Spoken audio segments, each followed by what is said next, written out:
Hola, ¿qué tal? Esto es Tus Derechos, una iniciativa del Tribunal Constitucional que junto a TV Perú buscan precisamente eso, acercarle sus derechos, porque es información que usted necesita conocer y además necesita también poder manejar, como por ejemplo conocer sobre el apoyo de las Fuerzas Armadas a la Policía Nacional. Hay una sentencia del Tribunal Constitucional de donde se desprende que la participación, los supuestos para la participación de las Fuerzas Armadas en el orden interno, además de los estados de excepción. Vamos a conocer estos supuestos hoy en Tus Derechos, comentando acerca del apoyo de las Fuerzas Armadas a la Policía Nacional del Perú. Soy Rocío Aliaga, bienvenidos. Las instituciones que tienen a cargo la defensa, la seguridad y el orden en nuestro país, pese a tener puntos de coincidencia como el salvaguardar la integridad de los peruanos, tienen per se diferencias por naturaleza. Mientras que las Fuerzas Armadas, Ejército, Fuerza Aérea y la Marina de Guerra están entrenadas en operaciones y acciones militares en forma conjunta, equipadas de acuerdo a sus roles para defender al Perú y su soberanía de amenazas externas, además de velar por los intereses nacionales, la policía, por su parte, tiene por misión garantizar, mantener y restablecer el orden interno, prestar protección y ayuda a las personas y a la comunidad, garantizar el cumplimiento de las leyes y la seguridad del patrimonio público y privado, prevenir, investigar y combatir la delincuencia, entre otros. Misiones y enfoques que, si bien coinciden, insisto, en la seguridad nacional, tienen perspectivas y formaciones distintas. Sin embargo, tras una demanda de inconstitucionalidad interpuesta contra el artículo único de la Ley 29548, diversos artículos del Decreto Legislativo 1094 y diversos artículos del Decreto Legislativo 1095, presentada además por 6.430 ciudadanos, que establece reglas de empleo y uso de la fuerza por parte de las Fuerzas Armadas en el territorio nacional, y que señala además en su artículo 4 la finalidad de la intervención de las Fuerzas Armadas dentro del territorio nacional, esto es, apoyar la labor de la Policía Nacional sin mediar ningún estado de excepción. El TC, en ese sentido, ratificó la validez constitucional del Decreto Legislativo 1095, que autorizó la intervención de estas, además de en los casos de tráfico ilícito de drogas, terrorismo y protección de instalaciones estratégicas para el funcionamiento del país, en los demás casos constitucionalmente justificados, con la condición de que se entienda por dichos casos a situaciones que pongan en peligro la vida, integridad, salud o seguridad de toda o parte de la población.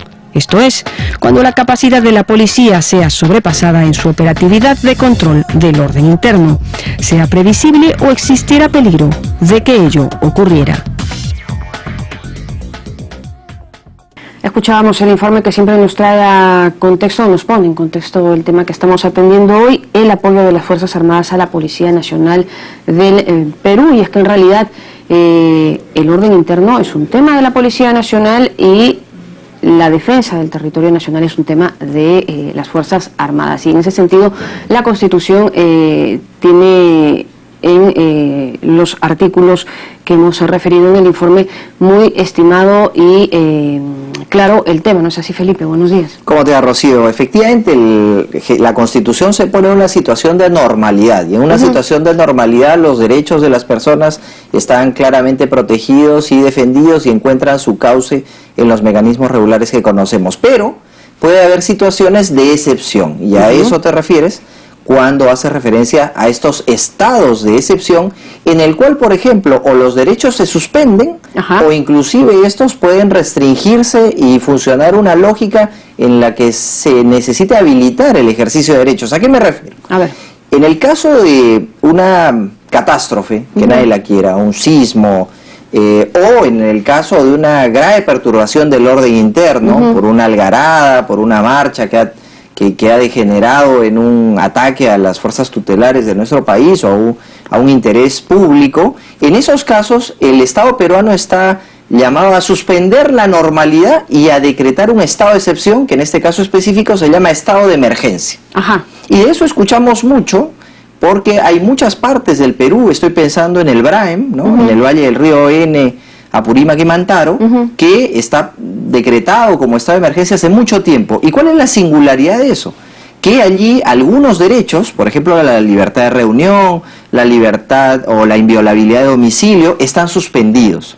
Y en esos, el presidente de la República está autorizado para eventualmente permitir que las Fuerzas Armadas controlen el orden interno.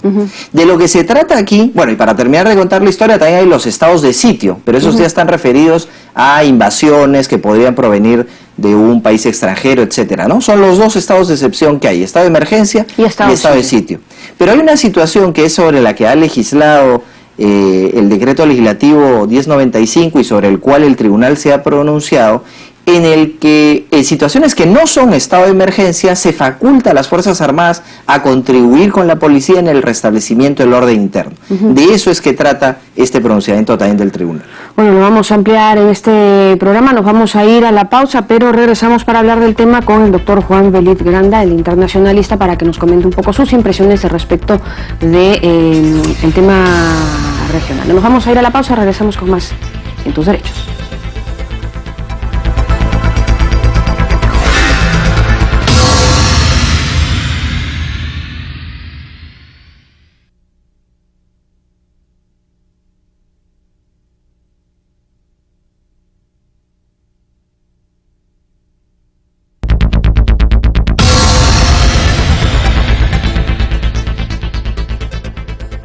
Estamos ya de regreso en Tus Derechos esta mañana comentando acerca del apoyo de las Fuerzas Armadas a la Policía Nacional del Perú. Y es que se puede dar, pero claro, en casos muy específicos que ha dejado ya determinados el Tribunal Constitucional.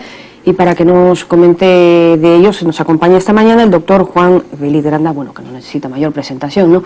El internacionalista Velid Granda. Doctor Velid, buenos días, gracias por estar en Tus Derechos con nosotros esta mañana.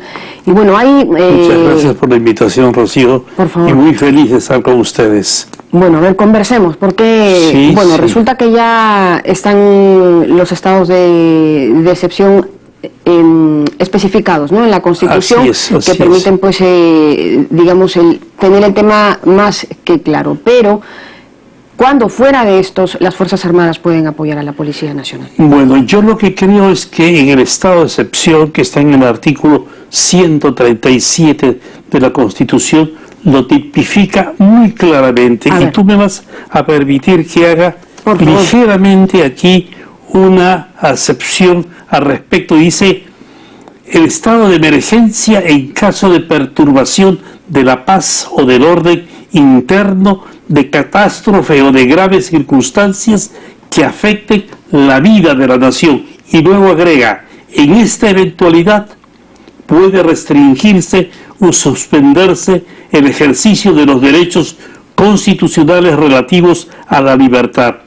Y agrega en el párrafo final: el plazo de estado de emergencia no excede de 60 días. Su prórroga requiere nuevo decreto. En estado de emergencia, las Fuerzas Armadas asumen el control del orden interno. Es decir, lo ha marcado aquí en casos, por ejemplo, de catástrofes, en caso de que el Estado no tenga suficiente capacidad de controlar el orden interno, las Fuerzas Armadas tienen el mandato constitucional que les permite que ellos asuman el orden interno, no solo en todo el territorio del país, sino en los lugares puntuales donde es afectada lo que se llama aquí la vida de sociedad. Nosotros tenemos una vida de sociedad, una vida de civilización, una vida alturada de convivencia humana.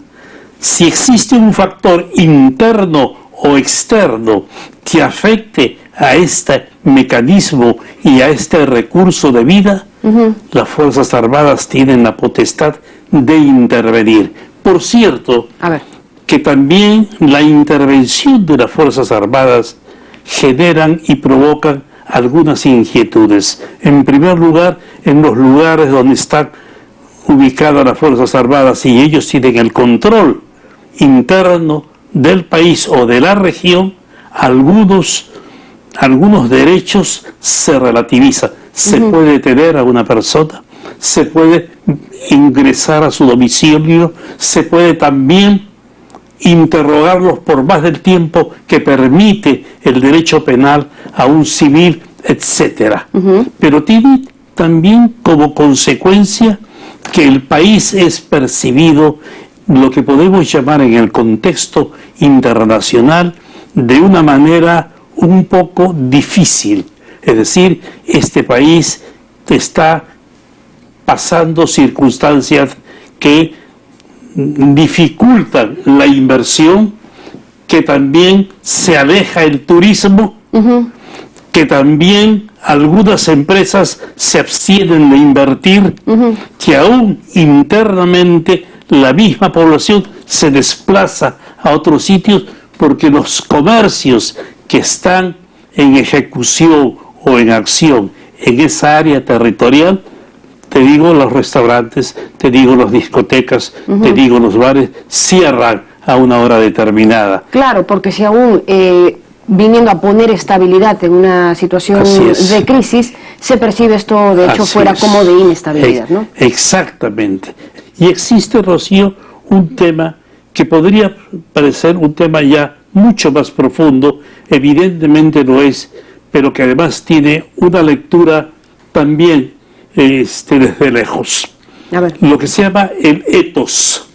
El ethos es la esencia de una profesión. Es decir, ustedes, los periodistas, tienen un ethos que los lleva a investigar, a buscar, a hurgar, para sacar a la luz lo que digamos es la verdad. Es decir, existe un ethos médico que lo lleva al médico a tener un espíritu solidario. Hay un ethos policial y hay un ethos militar.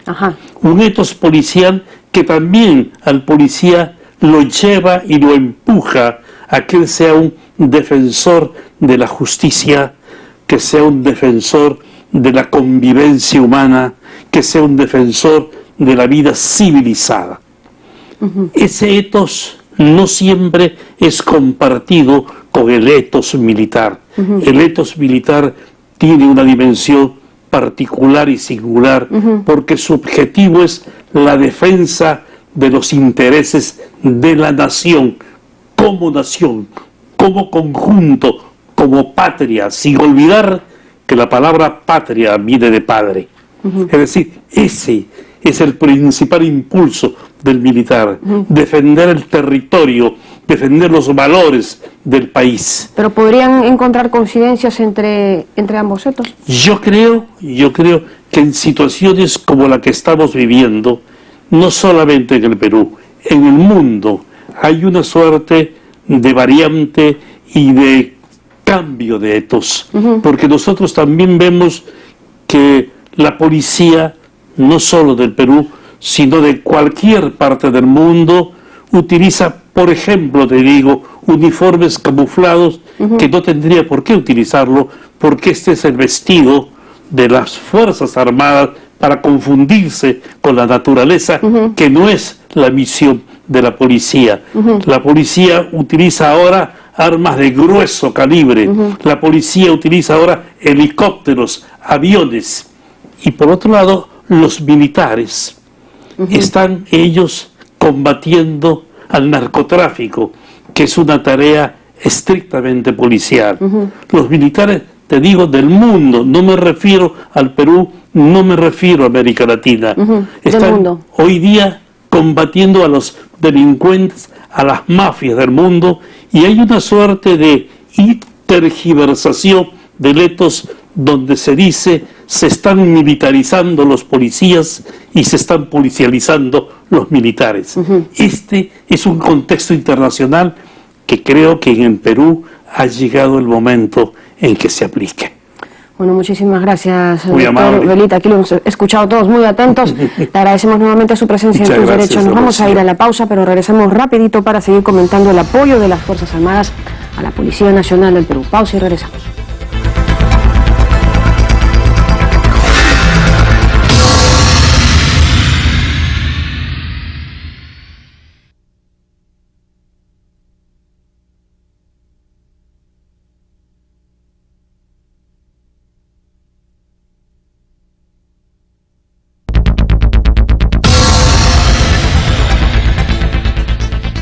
Continuamos con el programa Tus Derechos y hoy tenemos la grata noticia que nos acompaña el doctor Enrique Obando. Él es experto en seguridad, a quien le damos la más cordial bienvenida.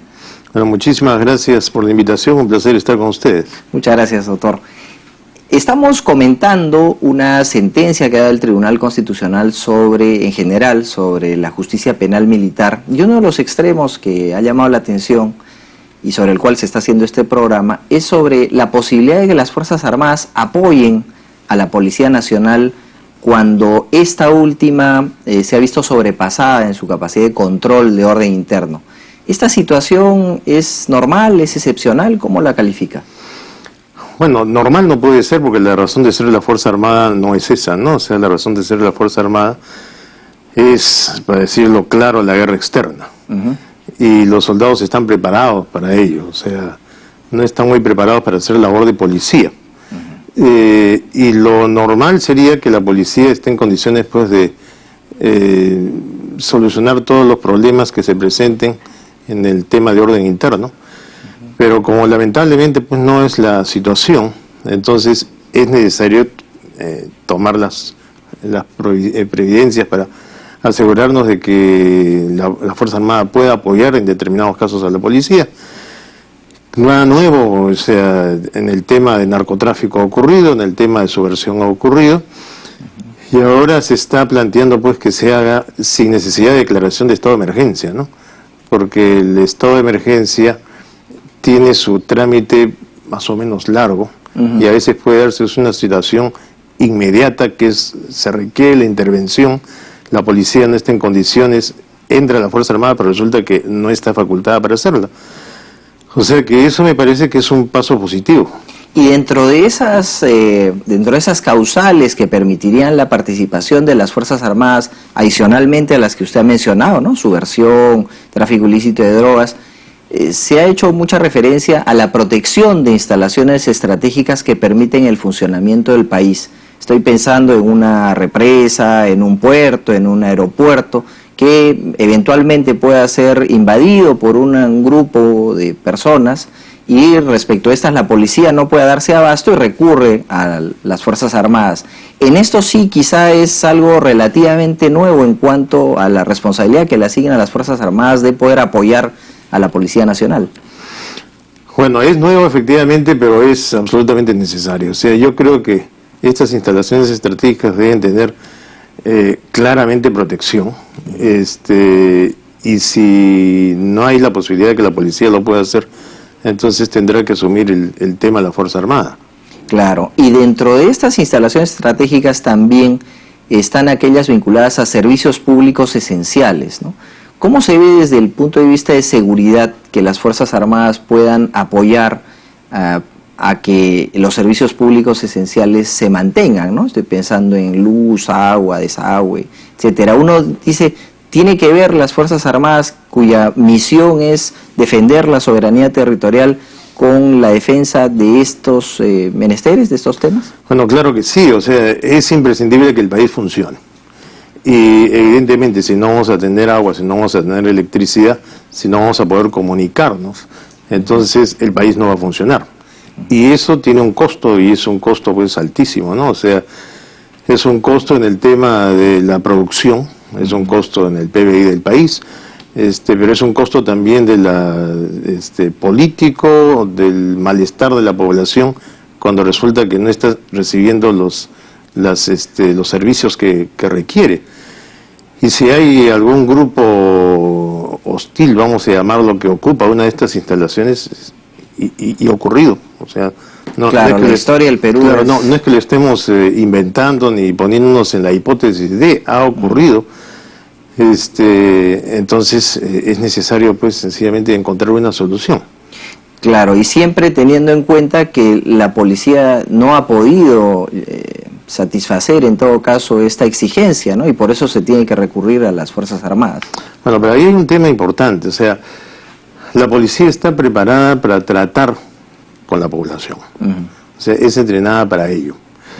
La Fuerza Armada no. La Fuerza Armada no está para tratar con la población, está para tratar con el enemigo.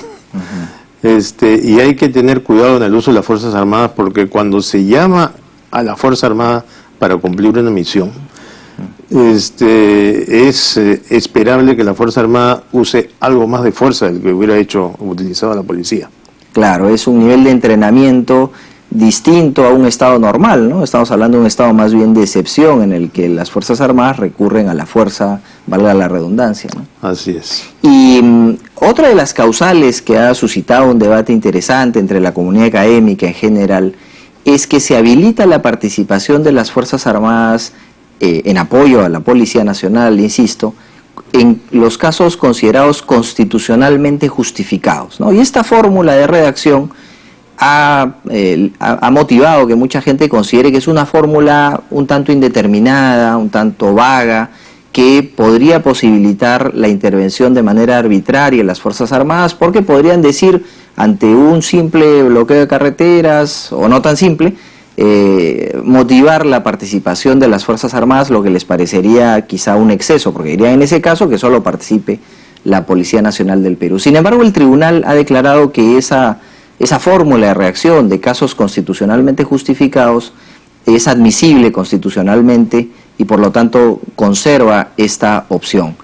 Esto contribuye dentro de una perspectiva académica a la defensa del Estado de Derecho. Bueno, yo creo que sí, yo creo que el tribunal ha hecho un buen trabajo. O sea, hubo un intento de declaración de inconstitucionalidad de 3 decretos legislativos, y esto es pues 2011, y ha habido un trabajo bastante bueno, me parece, y bastante puntual, porque estamos hablando pues de docenas de artículos. Sí. Entonces el tribunal ha dicho muy claramente, por ejemplo, cuáles son constitucionales y cuáles no. Y hay una serie de temas que han sido distinguidos por delitos de función, por ejemplo, ¿no? Entonces, rebelión militar policial no es pues un delito de función. Y hay una serie de otros, como por ejemplo devastación, o sea, destrucción de un poblado, por decir, tampoco es un delito de función. El saqueo tampoco es un delito de función. La confiscación arbitraria tampoco es un delito de función. Y hay una larga lista, ¿no? Confiscación por omisión de formalidades, esa acción, o sea, obligar a entregar un bien, contribuciones ilegales, todo eso son delitos comunes. Claro, no de función, no militares propiamente. Pero lo bueno es que ha salvado los que sí son delitos de función. Como por ejemplo. Bueno, como por ejemplo el motín, que es una cosa interna militar, como la negativa a impedir un motín, como la falsa alarma, por ejemplo, como métodos prohibidos en las hostilidades, y cosas de esa naturaleza, delitos contra operaciones humanitarias, utilización indebida de signos protectores, el de la Cruz Roja, por decir, sin ser yo de la Cruz Roja. Claro, y apropiándome de un símbolo. Claro, exceso en el ejercicio del mando, exceso en el mando en agravio de un subordinado, confiscación falsa sobre asuntos de servicio, certificación falsa, perdón, sobre asuntos de servicio. Todos esos sí son delitos de función. Entonces, ha distinguido, y me parece muy bueno el trabajo que ha hecho. Y luego el 1095, porque esto es el 1094, el 1095 está prácticamente salvado en su totalidad, ¿no? O sea, la finalidad de intervención de las Fuerzas Armadas, la determinación del marco jurídico aplicable, donde se dice pues que rige el derecho internacional humanitario. Claro. Muy bien, le agradecemos mucho al doctor Obando por haber contribuido a desmenuzar esta sentencia importante, trascendente, que ha motivado puntos de vista distintos sobre el apoyo de las Fuerzas Armadas a la policía en situaciones distintas a los estados de emergencia. Volvemos con las frases del programa. En caso de que el Estado no tenga suficiente capacidad de controlar el orden interno, las Fuerzas Armadas tienen el mandato constitucional que les permite asumir el orden interno. Si existe un factor interno o externo que afecte a este mecanismo o recurso de vida, las Fuerzas Armadas tienen la potestad de intervenir. Muy bien, esas eran las impresiones o en todo caso las opiniones, ¿no?, de los invitados de nuestro programa, pero lo cierto es que, Felipe, esta sentencia del TC, del Tribunal Constitucional, especifica muy bien los casos en que fuera de los estados de excepción las Fuerzas Armadas pueden apoyar en el orden interno o en todo caso a la Policía Nacional, ¿no? Así es, especifica que puede apoyar cuando hay desborde, cuando la policía se ve sobrepasada en su capacidad para controlar el orden interno por terrorismo, por tráfico ilícito de drogas. Recuerden que hay un artículo, el 8 de la Constitución, que dice que el Estado ataca frontalmente este flagelo. Cuando se trata de proteger instalaciones estratégicas vitales para el funcionamiento del país y para la prestación de servicios públicos esenciales. Fíjese qué importante, ¿no? Imagínese mañana más tarde que alguien ingrese a una provisión que da gasolina a todo el Perú y se interrumpe. Se paraliza, ajá. Entonces, en esos casos, que estamos hablando de casos extremos, es que el tribunal ha entendido que es constitucional que las Fuerzas Armadas colaboren con la Policía Nacional y ha introducido un cuarto supuesto, que es los casos constitucionalmente justificados, que ciertamente es una ventana que podría parecer un poco amplia, pero el tribunal se ha encargado de precisarla y ha dicho que esos casos serán constitucionalmente justificados en la medida que sean casos extremos y que afecten a la vida, a la integridad, a la salud o a la seguridad de la población. Entonces, con eso estamos evitando también que se dé patente de corso para un estado básicamente de excepción en el que se permita el uso de las Fuerzas Armadas cuando no compete. Las Fuerzas Armadas deben apoyar al Estado de Derecho cuando el Estado de Derecho busca que lo defienda. En todo caso, no hay lugar a otras interpretaciones, sino a las que ha mencionado en específico esta sentencia del TC. Muy bien, bueno, y con eso llegamos al final de este programa. Gracias por habernos acompañado. Recuerde que cualquier comentario, sugerencia que usted estime pueda ser tema de tus derechos nos lo va a llegar a nuestras cuentas en las redes sociales. Continúa en TV Perú, mucho más que ver.